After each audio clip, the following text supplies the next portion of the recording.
Happy Monday, everybody. Today's been a pretty full day, and one of the things I've been wanting to make this month is cheesy broccoli soup. So that's what I'm doing tonight, and I'm actually making some bread bowls and hoping that they don't turn out too flat.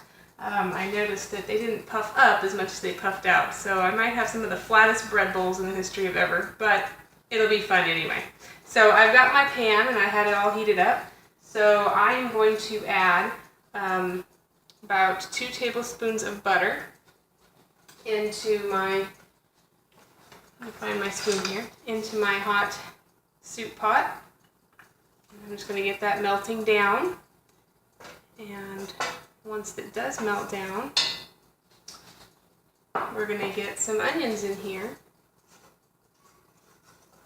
Actually, we're going to start with some bell pepper, only because I had one my dad brought me from when we were living in his house. We actually planted some pepper plants, and it's been producing right up until about a couple weeks ago.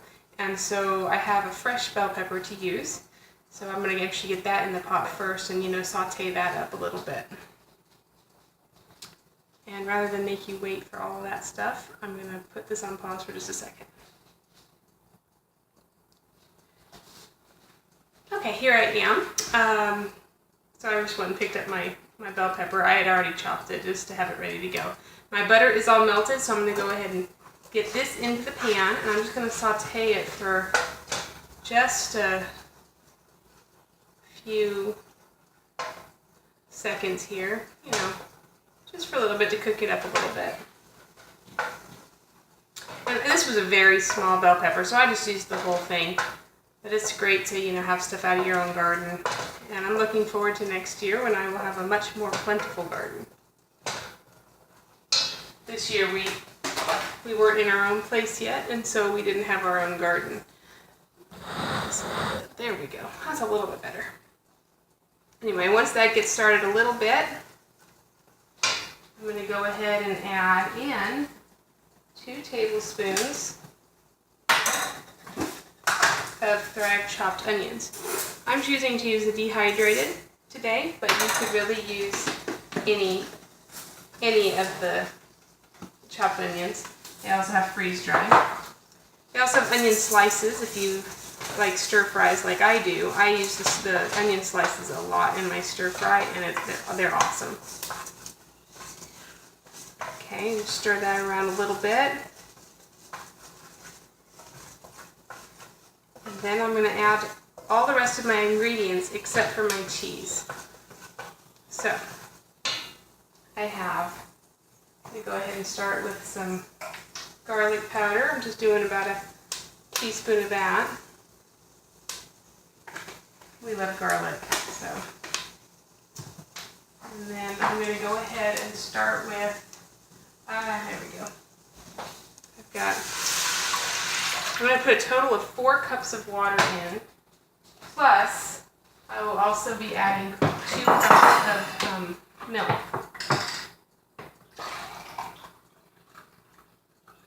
And it's just right. So I use these gallon jugs for our water storage, and we filter our water.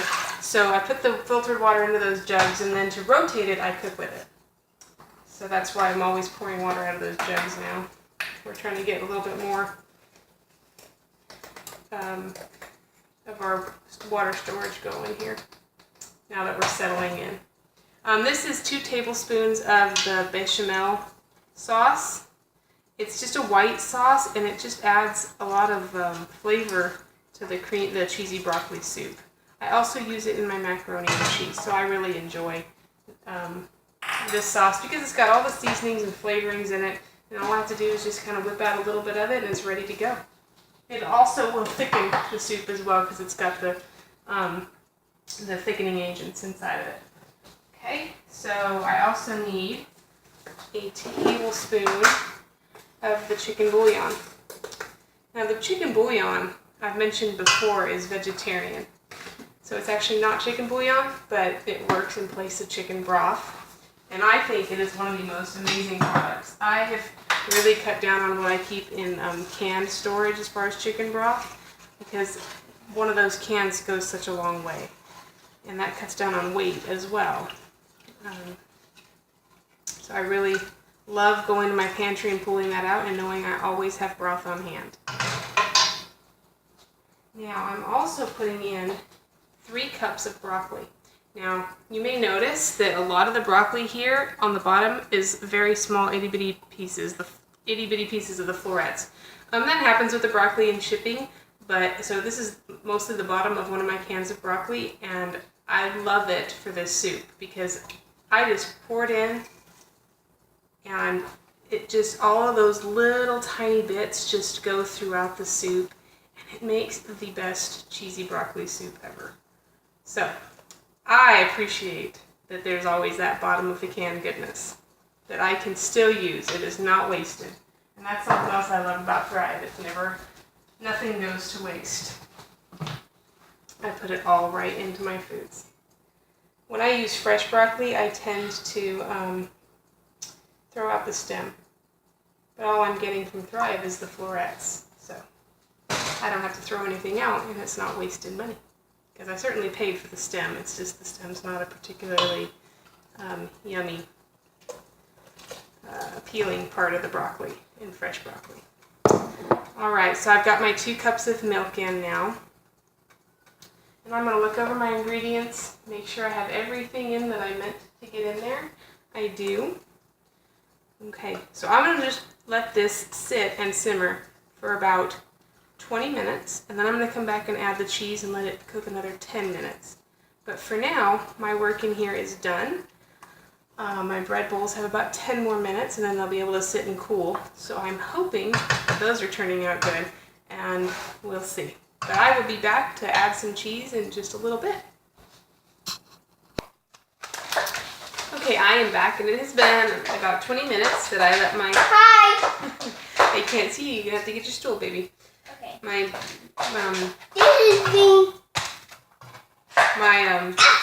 broccoli cooking down in my soup. So I actually came out of the my office over there, and I smelled the broccoli, and I was like, oh, I think it's about time. She's sometimes she's her tippy toes, she calls them, which I think is really cute. Anyway, play high heels. So I'm going to put in about 2 cups of cheddar cheese, so pretty much this whole bag, plus about a cup of Monterey Jack. In the past I've used Colby Jack, so it really just depends on what you have. You can kind of change it up to whatever your mixture preferences are. But I need to keep a little bit of that, because I'm also making macaroni and cheese tomorrow. And it'll be National Pasta Day, and I know of no better pasta than macaroni and cheese. That's actually not true. I love pretty much all pasta, but macaroni and cheese is one of my favorite things, especially my mom's recipe. So I actually will be using the bechamel sauce here tomorrow night. Bye. Oh, not yet, sweetheart. I'm still talking. So I got the cheese in there, and I'm just stirring it in. And then I'm going to let it go for about 10 more minutes. So my second batch of bread bowls is actually in the oven now. They came out not too bad, not too shabby. I made some little ones, so they kind of attached. I have to unattach them and then cut them open. But they aren't as deep as I was hoping for, so I'm gonna have to. So I'm gonna have to play around with that. But anyway, so I'm gonna let this cook for about 10 more minutes. The cheese is all melted in nicely. And can you say we'll talk to you in a minute? Talk to you in a minute. All right. And can you press the button with the 2 lines? 2 lines? Mm-hmm. Where's 2 lines? Right in the middle. This there, one? baby. Nope. Yeah, right in the middle. Middle. This one? Yep, that one. Okay, actually my second batch of bread rolls came out better than my first, so I'm pretty excited about that, and about all the warm bread that I have that I just dug out of the stove. But here's my little bread bowl. I'm going to spoon or ladle some of our cheesy broccoli soup right into the bowl here. And I put it on a plate because I'm pretty sure that this isn't going to be a perfect bread bowl. It's my first try after all. And so I've got my soup in my bowl, and I'm going to sprinkle a little bit on top there. And then I'm going to try and show you what I'm looking at so you can see it as well. There's my cheesy potato soup in a bread bowl. And my little boy's opening a very hot oven that just got turned off. So, that's dinner for tonight. Pretty excited about trying it out. Thanks for watching and happy thriving.